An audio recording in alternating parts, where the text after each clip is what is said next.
Kung hindi pa napapanood ang chapter isang pumunta sa description box para panoorin ito. Kung okay na, tara ituloy na ang kwento. Kahit na mag-isa lang ni Juyon, nagawa niyang matalo ang dalawang tauhan ni Kwon Tae-jun nang walang kahirap-hirap. Ngayong ligtas na si Jae, sinabihan niya itong tumayo at aalis na sila sa lugar na ito, nang bigla niyang narinig si Kwon Tae-jun na tinatawag siyang bastardo. Labis na lamang ang kanyang galit at nakikialam na naman si Juyon sa kanyang plano. Samantala, laking tuwa naman ni Juyon na makita ang kalagayan ni Kwon Tae-jun. Sinabi niya na nandito lamang siya para kunin si Jae at aalis na rin, at saka wala din namang magagawa si Kwon Tae-jun kung sira din ang kanyang mga relics. Samantala, ang mga tauhan ni Kwon Tae-jun ay nakabangon na at binabalak muli nilang lumaban. Dahil ayaw nilang makinig sa kanya, sinabi ni Juyon na wala na siyang pagpipilian pa at inilabas ang Shakespeare's pen, sa sandaling makita ito ni Jae, para bang siya ang kinabahan para sa kanila. Katulad ng kanyang pinaramdam kay Jae, sinulat niya sa notebook na ang dalawang tauhan ni Kwon Tae-jun ay mamamatay sa sobrang sakit na nanggagaling sa pagitan ng kanilang mga binti. Matapos ang mga pangyayaring iyon, nakabalik ng ligtas ang dalawa at sila ngayon ay nasa kondo na ni Juyon. At katulad nga ng inaasahan ni Juyon, hindi na nanlaban pa si Jae at tinanong siya kung ano ba ang gusto niyang ipagawa sa kanya. Dala-dala ang bag na naglalaman ng kanyang mga relics, sinabi niya kay Jae na siya ay ang kanilang mga magiging repairman. Mula sa bag na ito, inilabas niya ang lahat ng kanyang relics na nagtamo ng pinsala nitong mga nakaraang araw. Ngunit dahil ang kanilang grupo ay isang raid team at hindi excavation team tulad ng sinabi ni Juyon dati, tinawag siyang scammer ni Jae. Sinabi naman ni Juyon na tretuhin siya ng may respeto at siya ang kanilang leader ng grupo. Nagreklamo naman si Jae, dahil pagdating sa Korea, dapat ang mas nakababata ang magbigay ng respeto. Muling naputol ang pasensya ni Juyon kaya't, pinagbuhatan niya ng kamay si Jae na naging epektibo naman para irespeto siya. Habang nakahandusay sa sahig, muli na namang kumunat ang noo ni Jae nang marinig niya na kinakailangan niyang ayusin ang lahat ng relics ni Juyon sa loob lamang ng 3 araw. Sinabi niya na napaka-imposible nitong pinapagawa sa kanya. Dahil para kay Jae, kinakailangan niya ng 1 buwan para sa bawat relic na kanyang aayusin. Hindi naman naniwala si Juyon, lalong-lalo na dahil kilala niya ang taong ito sa nakaraan niyang buhay. Gayunpaman, nagmaang-maangan muli si Juyon, tinanong niya kung ganito ba talaga katagal mag-ayos ng relic. Dagdag pa ni Jae, ang mga relics ni Juyon ay nasa hindi magandang kalagayan kaya't mahihirapan siya, at napaka-komplikado ng kanyang trabaho. Nang bigla siyang napatigil sa pagpapaliwanag nang sabihin sa kanya ni Juyon na ang kanyang bibig ay punong-puno ng kasinungalingan. Tinanong niya kung hindi ba siya nakokonsensya, at binabalak niyang magtrabaho ng 1 beses sa 1 linggo lamang, agad naman itong itinanggi ni Jae. Upang maniwala si Jae na posible ito, tinanong niya si Jae kung maniniwala na ba siya pag pinakita niya ito sa kanya. Naging curious naman si Jae kung paano ito papatunayan ni Juyon, wika ni Juyon. Siya mismo ang magpapakita nito sa kanya kung paano basta ba't ipahiram niya sa kanya ang relic ni Jae. Pumayag naman si Jae, dahil alam niyang napaka-imposible nitong sinasabi ni Juyon na ilang araw lamang ang kanyang kailangan. Ngunit bago mag-umpisa si Juyon, binalaan niya si Jae at malaki ang ibababa ng charge ng relic na ito pag ginamit niya. Dahil nakasisigurado si Jae na hindi magtatagumpay si Juyon, sinabi niyang bigyan siya ng 1 buwan sa bawat relic pag siya ay pumalpak. At kung magtagumpay man si Juyon, handa siyang itaya ang kanyang sahod. Ganito na lamang kataas ang kumpiyansa ni Jae na hindi mananalo si Juyon. Sa sandaling marinig niya ito, nagliwanag ang kanyang mga mata at sinabihan si Jae na piliin niya ang kanyang mga sinasabi at baka pagsisihan niya ito. At iyon na nga ang nangyari, dahil sa sandaling magsimula si Juyon sa pag-aayos ng relic, hindi makapaniwala si Jae sa kanyang nakikita. Hindi niya inaakala ang bilis ni Juyon sa pag-aayos ng relic, at mayroon pala siyang tinatagong angking galing sa pag-aayos. Gusto mang itanggi ni Jae ang kanyang pagkatalo ngunit, kitang-kita naman na nagtaumpay si Juyon sa pag-aayos ng kanyang relic. Tinanong niya kung bakit pa ba siya kailangan ni Juyon kung maaari naman pala niyang gawin ang lahat-lahat ng siya lang mag-isa. Sinabi naman ni Juyon na tignan na lang ni Jae ang kanyang repair relic bago magsalita. Sa sandaling gamitin ni Juyon ang repair relic, panay reklamo na ito, paliwanag ni Juyon, hindi sila magkatugma ng relic na ito dahil mataas ang kanyang domination. Napansin naman ito ni Jaya, na ang taas ng ibinababo ng tibay ng relic kahit na sandali pa lamang itong ginamit ni Juyun. Hanggang sa dulo, kinumbinsi pera ni Jaya si Juyun na hindi niya kayang magtrabaho ng mabilis kaya't, baka hindi siya ang repairman na kanyang hinahanap. Ipinagpilitan naman ni Juyun na magsimula na lang siya at marami pa siyang aayusin na relics. Sinabi ni Juyun na magtiwala sa kanya, dahil pagdating ng panahon, magagawa niya ding masanay sa pag-aayos ng mga relics.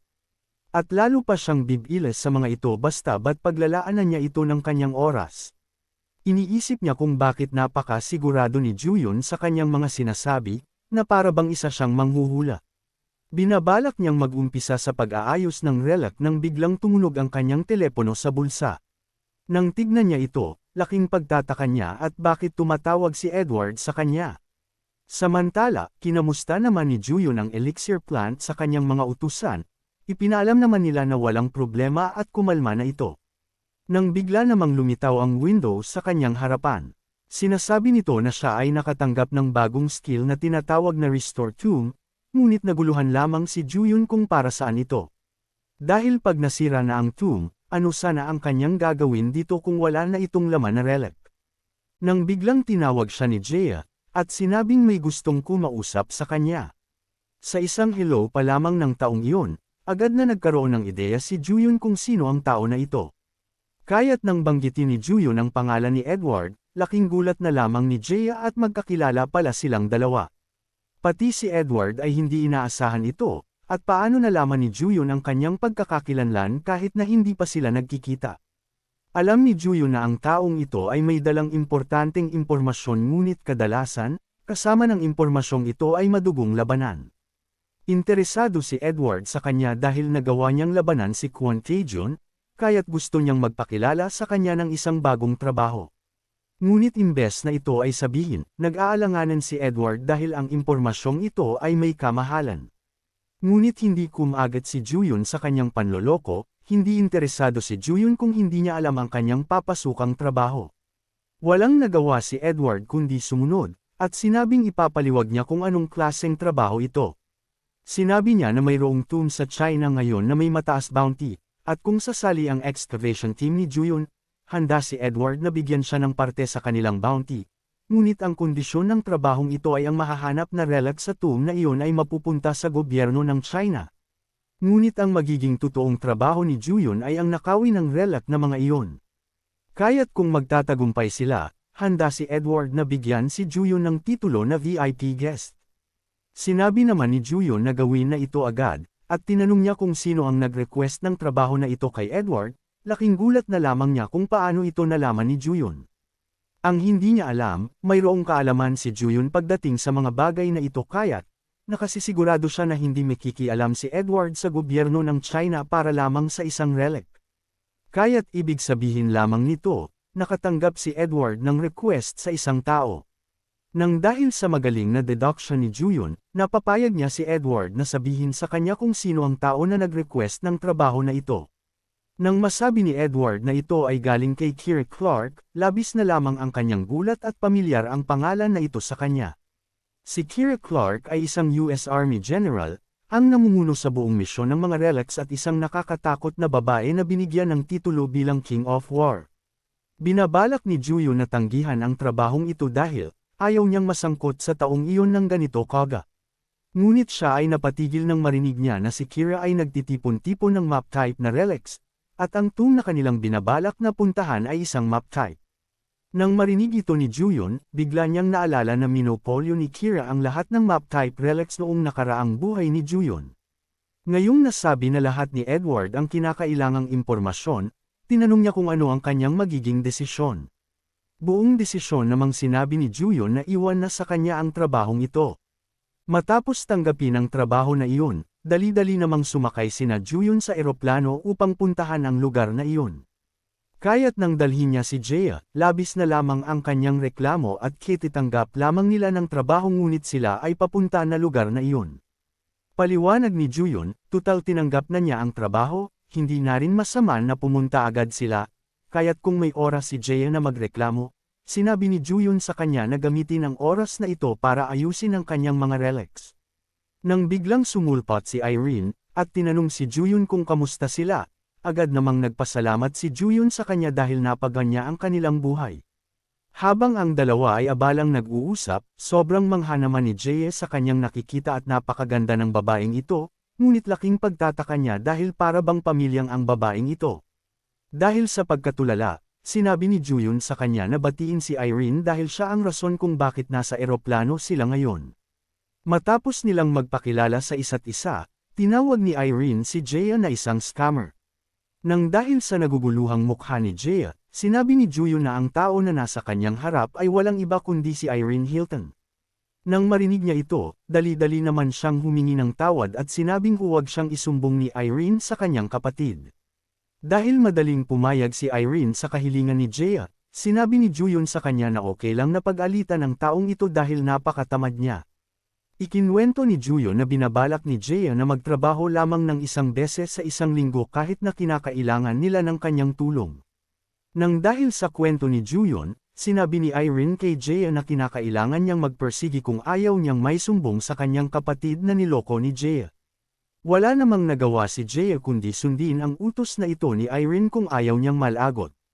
Gayunpaman, sinabi ni Juyun na magiging importanteng tao si Jae sa kanya dahil magiging parte siya ng pag-aayos sa problema ni Irene. At simula sa sandaling ito, sinabi niya kay Irene na kinakailangan niyang matuto sa paggamit ng relic mula sa kanilang dalawa ni Jae. Paliwanag ni Juyun, ang relic na nagbibigay ng kamalasan ay isang parasitic type na namumuhay sa katawan ni Irene.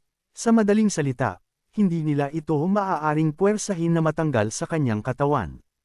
Kaya't mas makabubuti kung matutunan ni Irene kung paano ito gamitin. Naghahanap sila ng pinakamaayos na solusyon ngunit, hindi na rin masama kung susubukan nila ito. Sinabi niyang siya ay gumagamit ng dominance, habang si Jae naman ay sociability ang ginagamit upang makontrol ang mga relics, at kinakailangan ni Irene na matutunan ang dalawang ito. Dahil kahit na mahirap pigilan ang relic ni Irene nang dahil sa lakas nito, binabalak nilang subukan na pahinain ang epekto nito. Nang gabing iyon, napagdesisyonan ni Irene na matutunan ito sa kanilang dalawa lalo na at matutulungan siya nito base sa sinabi ni Juyun. Makalipas ang ilang oras na biyahe, sila ngayon ay nakarating na sa Macau. Pagkababa ni Jae, nakatanggap siya ng notification na bumaba ang kanyang mga binili na stocks, na labis naman niyang ikinagulat. Payo ni Juyun, kung ayaw niyang maubos ang kanyang pera, itigil na muna niya ang agbili ng stocks pag nasa tabi nila si Irene. Napansin nila na ang Macau ay malapit ng lamunin ng tomb, ang tulay na nagkokonekta sa isla ay sira na at malaki ang chance na ito ay kagagawan ng relic. At dahil sa pamamagitan lamang ng bangka sila makapupunta sa lugar na ito, napaisip si Juyun kung may koneksyon ba ang relic sa mga barko. Nang biglang napamura si Jae, kinapkap niya ang kanyang mga bulsa ngunit, hindi na niya mahanap pa ang kanyang relic. Binabalak siyang pagsabihan ni Juyun dahil paano niya nawala ang relic na nakatago sa kanyang mga bulsa nang walang rason. Nang bigla na lamang nagpakita ang Windows kay Juyun at sinasabi na mayroong magnanakaw na nagtatangkang kunin ang kanyang mga relic. Hindi lang si Jae ang nanakawan, kundi pati na rin si Juyun, kaya't nang mapansin niya na 3 relic ang nakuha sa kanya, pati siya ay napabilib sa magnanakaw. Ngunit mayroong nakaligtaan ang magnanakaw na iyon. At ito ang rope relic ni Juyun na binabalak niyang gamitin upang mahuli ang magnanakaw. Nag-aalala si Jae ngunit, sinabi ni Juyun sa kanya na huwag dahil hindi matatakasan ng magnanakaw na iyon ang kanyang rope relic. Bilang patunay, ang rope relic na pinakawalan ni Juyun ay hindi na bumalik kaya't, sinabi niya kay Jae na tignan nila ang resulta nito. Matapos nilang sundan ang rope relic, nagtatapos ang bakas nito sa palikuran na pambabae. Kaya't nang makita ito ni Jae, siya ay nag-aalangganing pumasok ngunit sinabi ni Juyun na kinakailangan nilang pumasok. At tama nga ang hinala ni Juyun, dahil nagawang may gapos ng rope relic ang magnanakaw na kumuha ng kanilang mga relics. Nang makita ni Juyun ang pagkakakilanlan ng bata na ito, laking pagtataka naman niya at para bang pamilyar ito sa kanya. Paliwanag niya kay Jae, ang bata na ito ay gumagamit ng Medusa relic, at parte siya ng gobyerno ng Amerika. Nang marinig ni Jae ang Medusa relic na pagmamay-ari ng bata na ito, dali-dali naman niyang tinakpan ang kanyang mga mata upang hindi maging isang bato. Ngunit sinabi sa kanya ni Juyun na huwag mag-alala, ngunit ayaw maniwala ni Jae na magiging okay lamang ang lahat, dahil para bang malaahas ang buhok ng bata na ito. Ngunit bago pa man may magawa ang bata gamit ang kanyang Medusa relic, pinitik ni Juyun ang kanyang mga daliri. At bigla-bigla na lamang iginapos ng rope relic ang buhok nito upang hindi magamit ang kanyang relic. Kwento ni Juyun, bago pa man may sumpa si Medusa, siya ay kilala bilang isang babae na may napakagandang buhok, ngunit dahil bata pa lamang ang nagmamay-ari ng relic na ito. Hinding-hindi niya magagamit ang buong abilidad ng Medusa relic dahil masyado pa siyang bata. Gayunpaman, wala namang balak si Juyun na palagpasin ang ginawa ng batang ito sa kanila. Dahil kahit na anong edad, basta't ang isang tao ay isang relic user, sila ay napakadelikado kaya't, binalaan niya ang bata na huwag siyang gagawa ng katangahan kung ayaw niyang masaktan. Habang pinagmamasdan ang pangyayaring ito, iniisip ni Jae na parang silang dalawa ni Juyun pa ang nagmukhang masama dahil sa paghuli ng bata na ito. Matapos bawasan ng rope relic ang kanyang pagkakagapos, sinabi ni Juyun na hindi lamang nag-iisa ang batang ito, kaya't tinanong niya kung ilan ba ang kanyang kasama. Sinabi naman ng bata na marami pang katulad niya na nanggaling mismo sa kung saan siya nag-aaral. Dahil mukhang nandito ang buong excavation team, mayroong napagtanto si Juyun. Dahil kahit na ibinigay sa kanila ni Edward ang trabaho na ito na ibinigay ng Amerika. Ibig sabihin nito ay gusto nilang masigurado na ang relic ay mapunta sa kanilang mga kamay, lalong-lalo na dahil alam nila kung gaano kalay ang excavation team ng China. Dahil sa pagiging mahigpit ni Kira, iniisip ni Juyun na mukhang napaka-importante ng relic na ito. Kaya't labis na lamang ang tuwa ni Juyun at, magiging kasaya-saya ang pagnakaw sa relic na ito, na labis namang ikinabahala ni Jae dahil salungat ito sa trabaho nilang nakuha. Muling nakatanggap ng suntok si Jae dahil tutol siya sa plano ni Juyun na gumawa ng peking relic at ito ang ibigay sa kanila Edward. Bago sila tuluyang umalis, pinasalamatan niya ang bata at sinabing kinakailangan nilang magmadali bago pa man magkaroon ng sagabal sa kanila. Dahil ayaw niyang ipagsabi ng bata na ito ang kanyang mga narinig, binabalak ni Juyun na gamitin ang Code of Hammurabi na sinabi naman ni Jae na huwag. Paliwanag niya, hindi niya pa naaayos ang relic na ito, na labis namang ikinagalit ni Juyun dahil iniutos niya itong ayusin ni Jae sa lalo't madaling panahon. Dahil sa tinamo nitong pinsala, mas magiging mahina ang epekto nito ngunit, hindi naman niya ito ipinaalam sa bata at tinakat niya lamang ito. Matapos itong pagbantaan, sinabi niya kay Jae na kunin ang lahat ng relic na nasa batang ito at ipagpatuloy na nila ang kanilang paglalakad.